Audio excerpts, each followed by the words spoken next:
Because you are a chosen race. You are a royal priesthood, a holy nation, a people for his own possession, that you will proclaim the wonderful things of him who called you out of darkness into this marvelous light. Do not be conformed to this world, but be transformed by the renewal of your mind. Set apart and set aside and do his work and bring him glory. Come on. I'm not trying to blend in. I'm trying to stand out.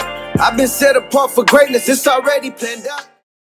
So how long have you been a witness? Well, I was baptized, sir, as one of Jehovah's Witnesses in 2010. And before I was baptized as one of Jehovah's Witnesses, I went to church. I grew up in the church.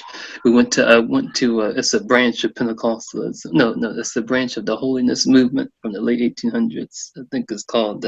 It's like Holiness and Sanctified. Those churches like that. We attended that. I attended Baptist churches. I attended Methodist churches. I studied Buddhism. I studied even at one. I was even studying the occult at one time. I was interested in things like that. I studied a wide range of many different things. Yes, and but when I was 14 years old, when I was in Georgia, one of my great aunts, she was a witness, and she had a fellow sister that was there at the house, and she started witnessing to me, and I really enjoyed what I was hearing, and I was a person I always loved research, like that. So research what she said, and also what she said was very different than what I heard in the churches that I was attending, like that, because in churches they would teach hellfire, brimstone. And they would mostly they wouldn't really teach. They would talk down to you, like that. They wouldn't really sit down and teach or have it like in a discussion. It was more just teaching and preaching at you. That's how they would do it, like that. So I didn't like any of that. So when I started studying with the witnesses, everything they taught was straight from the scriptures, like that. And that's what I really appreciate about it. It was straight from the Bible.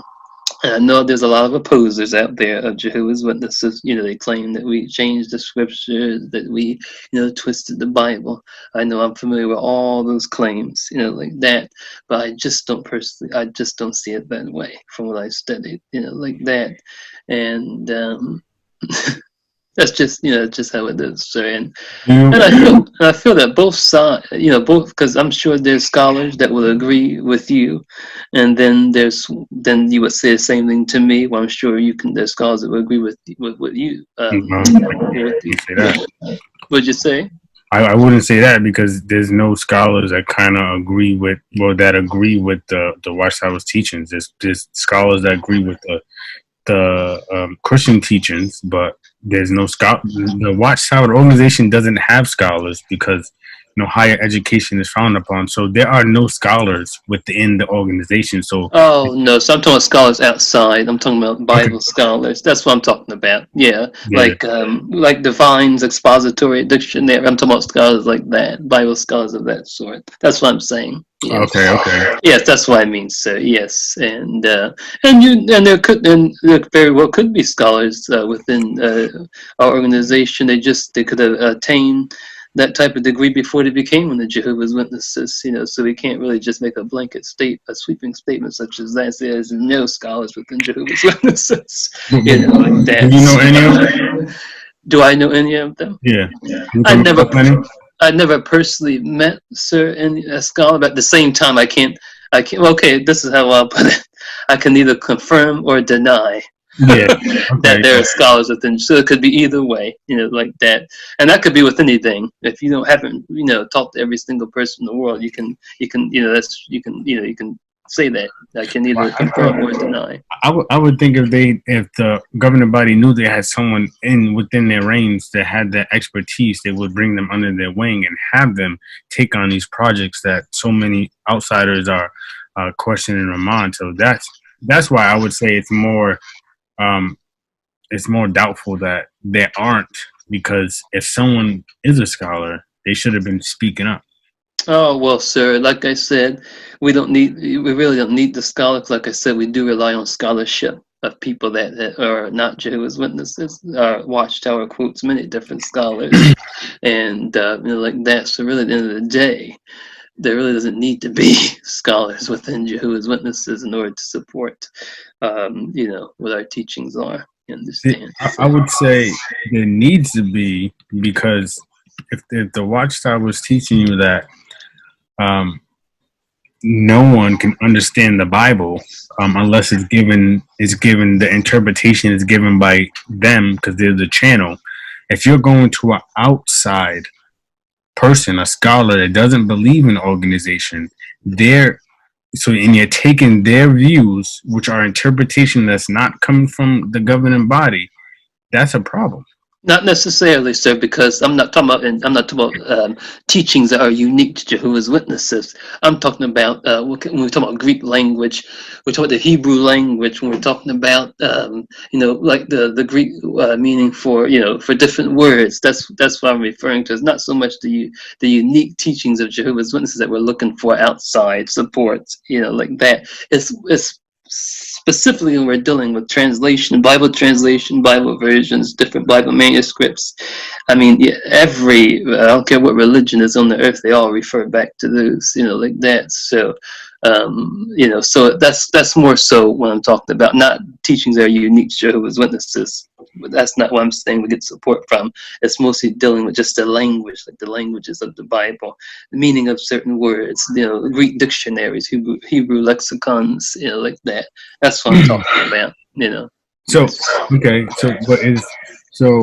is there anything within the organization that you don't agree with? Is there anything within the organization that I don't agree with? Yes. At this moment, so I really can't think of it off the top of my head. But So why do you ask that? So do you believe 100% of the Watchtower's teachings? 100% of the Watchtower's teachings? Yes. Well, I wouldn't call it Watchtower teachings. I would say, it's all Bible based. That's how I feel about it. And I have not came across anything where I disagree with it yet. Okay, that's good, because No, I've asked questions. I will ask questions, like that. But I'm not scared to ask questions, and I have asked questions, So yes, I'm sure you're aware. I know you because I know you may bring it up. But the Australian Royal Commission in Australia, I know you know about that. I've already asked all my elders about that, in my congregation. I'm not as scared to ask the question, because a lot of ones that oppose Jehovah's Witnesses claim that we're scared to ask questions. Not this person over here.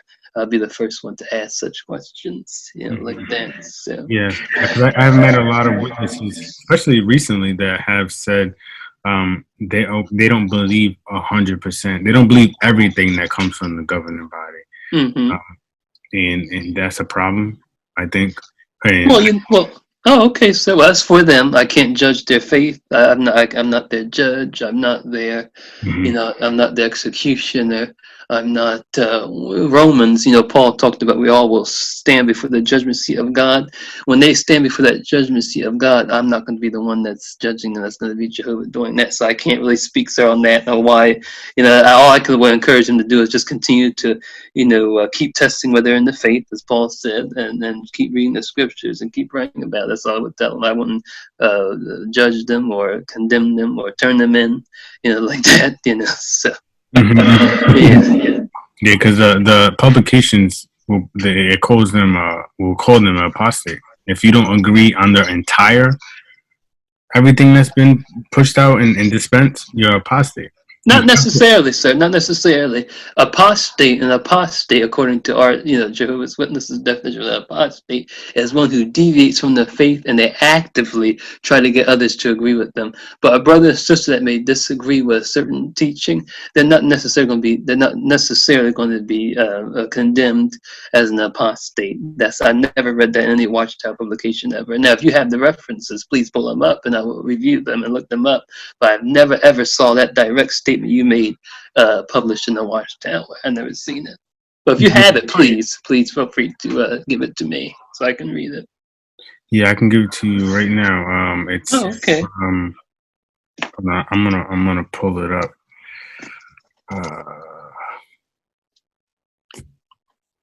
Give me 1 second.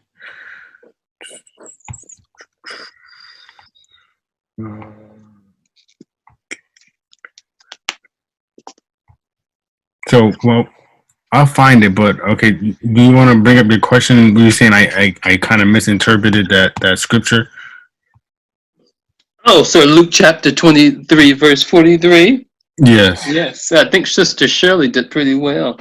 You know, my my dear sister there, she did her best as she could do. You know, Hmm. so and I felt that she can do the best as she can do. But I would commend you, sir, for being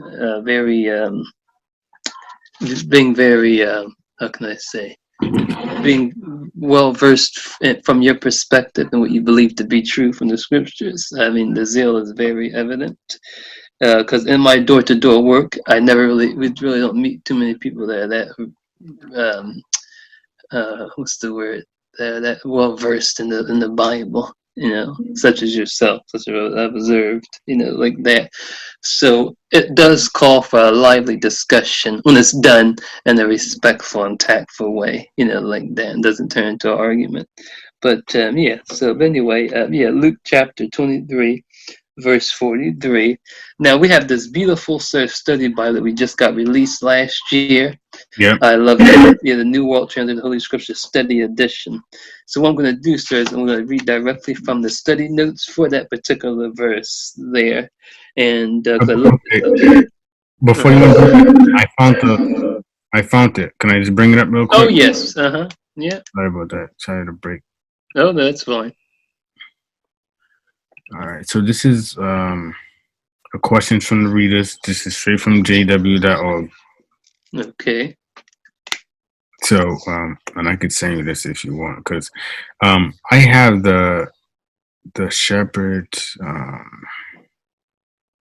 the shepherd of the flocks. I know only elders get this. Have you seen this book? You know what, sir? I know what the book is about. You know, I know what I know what I know what that is, but I am not going to look at that because I am not going to. That's something that is for the elders' eyes only. You know, like that. So I'm not going to. I'm not going to go through that book. You know, so. Okay. Can I show you actually what it says? Because it kind of connects to what. I really don't want to look at that, sir. Not now. No, I really can't. Only because that's, like I said, that's something that's for the elders, for them personally, and that's how that's their you know, that's their guidelines for you know, for judicial cases and things. So I'm not going to look at that. No, thank you. Yeah, I'm not an elder. So there's no need for me to see that. You know, so. You want to see how they're judging you is to see if it's backed by the Bible. No, not necessarily, sir, because Jehovah is the judge. I mean, he is the judge, and Paul was very clear in 1 Corinthians. He said that I judge those outside and you judge those inside. So the elders have the scriptural authority from God to judicially handle unrepentant wrongdoers in the congregation, and that's not my my field. That's not my my authority to do that. So I don't need to see that. So I don't need to see it. I mean, I've heard certain accusations and things, or what is supposedly said inside of it, but I have not looked into that book. You know, so yeah, I'll show you this, but it's important because when it's important to get to their definition of what apostasy is. So if you read, if you see here, if when it's highlighted, it says approved association with Jehovah Witnesses requires accepting the entire range of the true teachings of the Bible, including those scriptural beliefs that are unique to Jehovah Witnesses. So when it says it says it requires accepting the entire. So if there is a brother and sister within the congregation that does not accept things, they're not walking in good faith and in good standing, and they would be basically about to fallen. And that's what the shepherd book tells you. They're either fallen or they already have fallen into apostasy because they're spreading false teachings. So when a member is not getting their information, and I have seen this firsthand, where witnesses are giving me their own interpretation of scriptures and topics and very important things, and then not getting it from jw.org and from the governing body, and that is apostasy. Oh, I don't. That's, you know what, sir? That's I can't say that's true, only because from a pioneer school meeting, there was an example given to a sister that believed that we were already in the Great Tribulation. She was a witness, and she believed we were already experiencing it. Mm-hmm. Now, but the elders did not deem her as of apostatizing, only because she was not spreading it to other members of the congregation. She kept it to herself. That's what she felt was the belief, and also, so you have to also consider that you read the statement here, but see, this is, how can I put it? This one sentence here does not apply to every single person from every single background. This is like a standard. You have to consider, when the elders, I'm sure when the elders apply information from that shepherd's book, it's not a blanket. They just don't make blanket application of it. They have to there's factors that they have to consider: the person's personal background, their emotional background, their mental state. All of that has to be taken into consideration. I know that firsthand because I've sat before the judicial committee, so I know that's what they do. You understand?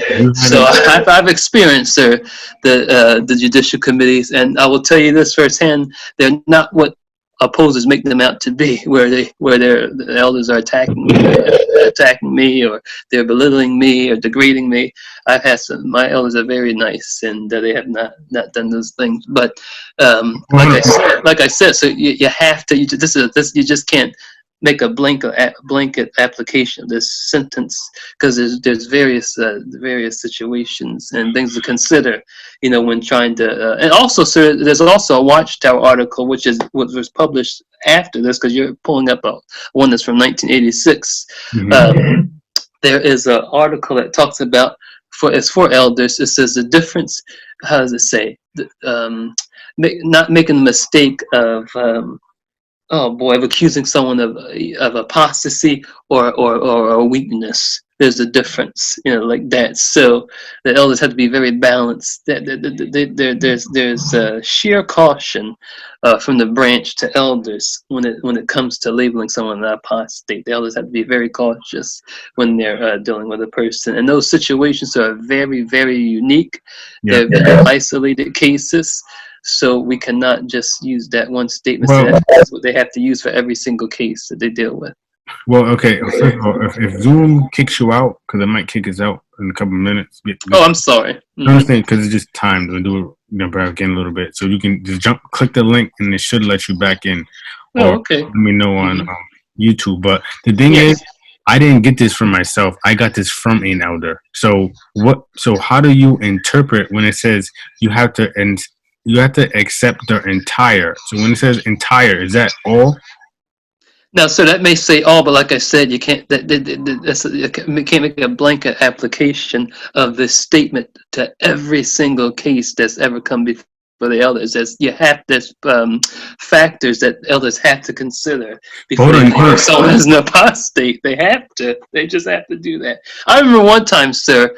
Well, the thing is that I had. What was it?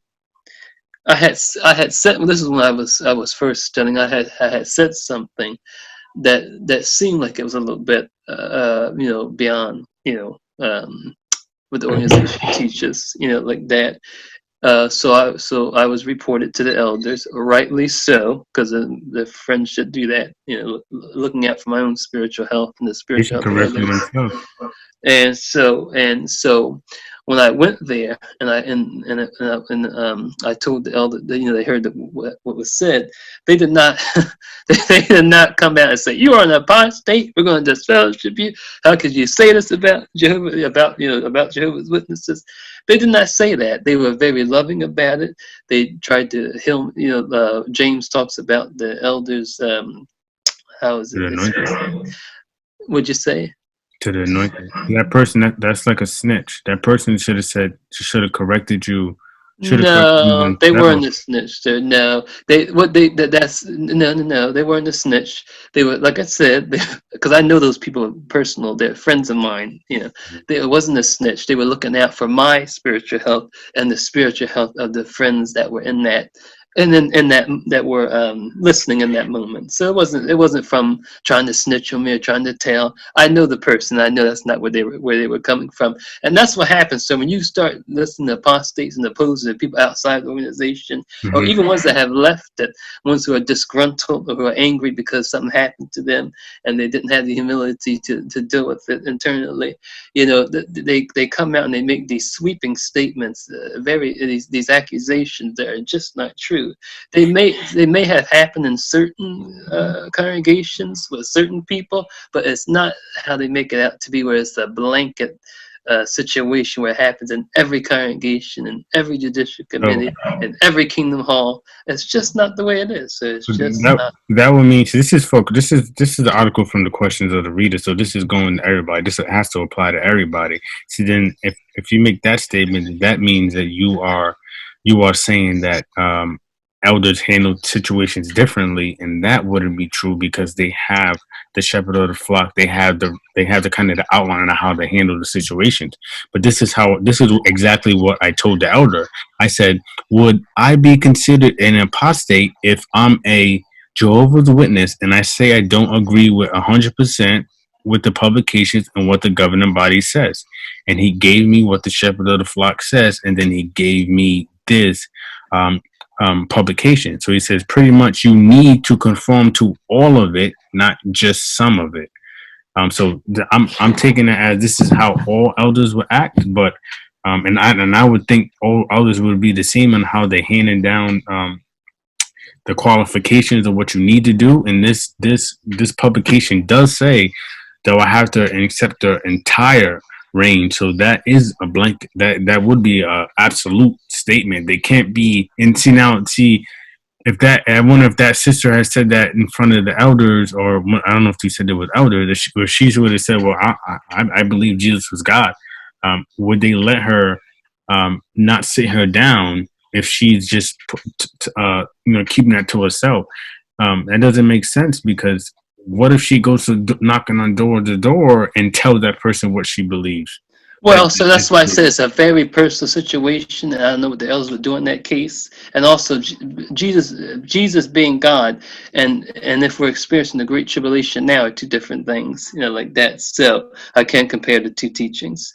But anyway, like I was saying, is that also, sir, that the elder, that elder that you talked to, that you talked to, that showed you this, I couldn't see him if they were dealing with a brother and sister that was saying something different, a little different than what the organization teaches, and they found that person had bipolar disorder, they had depression, they had other emotional issues. I couldn't see them labeling that person as an apostate and kicking them out of the congregation. I could not see that, because they would have to consider their mental state. They have, that's a factor. They have to consider that. They just have to, so I could not see that happening, like that. So, but we can go into a cyclical argument back and forth, but I'm not gonna, that's not why we're here, Yeah. So we'll get back to that verse. Okay. God was with me through it all.